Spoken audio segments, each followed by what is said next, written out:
The Amazon, the world's biggest rainforest, the lungs of the earth, home to 10% of the world's known species and countless more we're yet to discover.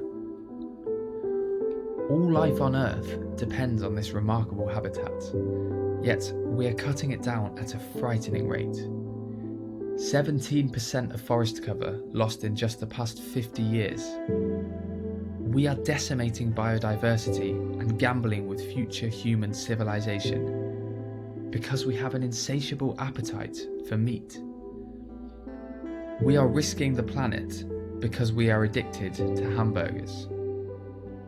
Forests cleared for cattle ranches, vast areas converted to soy monocultures, not to feed people, but to feed pigs, chickens and cattle in Europe and other markets.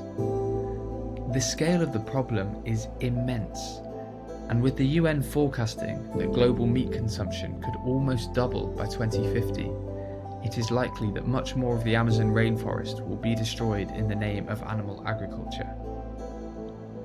This leaves us with a troubling dilemma. If we cannot even protect the Amazon, the most important forest on the planet, why should restoring nature in Britain matter? When the very lungs of the planet are being cut out, can a few wildflower meadows in Britain really make a difference? Much of Britain too was once cloaked in rainforest and rich woodland, but forests were steadily cleared to make way for sheep and cattle grazing, to grow food and to harvest timber for the ships that carried empire across the seas. This destruction was not a footnote, it was central to Britain's rise. The wool trade powered commercial success at home, while colonial expansion extracted wealth abroad. The clearing of Britain's rainforests released vast amounts of carbon, stripped away critical habitats, and set us on the path to becoming one of the most nature-depleted countries on Earth. And it didn't stop there. Britain was ground zero for the fossil fuel economy and for modern industry. Yes, this raised living standards for billions, but it was also the start of the very system driving today's climate and ecological crisis.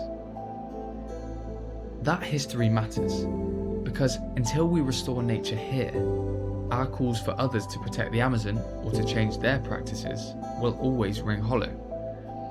If Britain, the nation that grew rich from clearing forests, burning coal and extracting wealth, refuses to lead in building a livable future, then why should anyone else?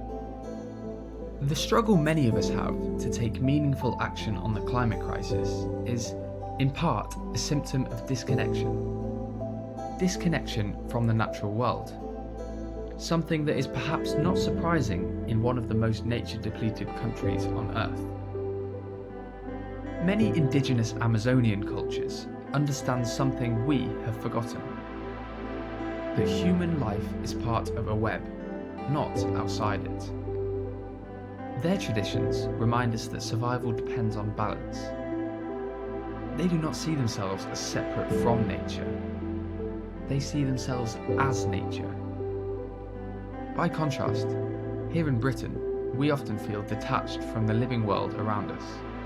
And nowhere is that clearer than in our food.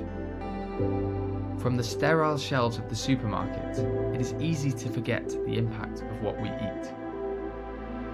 Even beef raised in Britain often depends on hidden imports. Ghost acres of soy grown abroad in places like the Amazon to feed our livestock.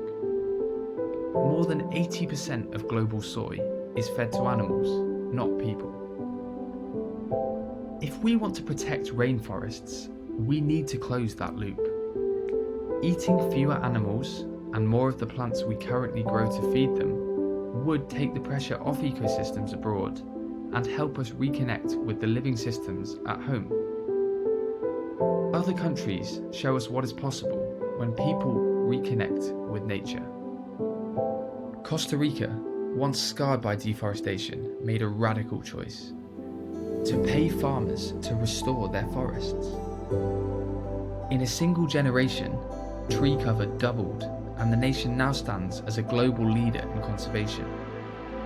Bhutan, a small Himalayan kingdom, has gone further still. Its constitution requires at least 60% of its land remain forested. Today, it is closer to 70%. It measures success not by GDP alone, but by gross national happiness, placing the well-being of people and nature at the heart of national policy. And then there are nations like Tuvalu or the Maldives, whose people stand on the front line of climate change. Rising seas threaten to erase their homelands entirely. They did not cause the climate crisis, but they will pay the heaviest price if the world does not change course. These examples raise an uncomfortable question for Britain. If countries with far fewer resources can lead the way in protecting, fighting for, and restoring nature, what excuse do we have?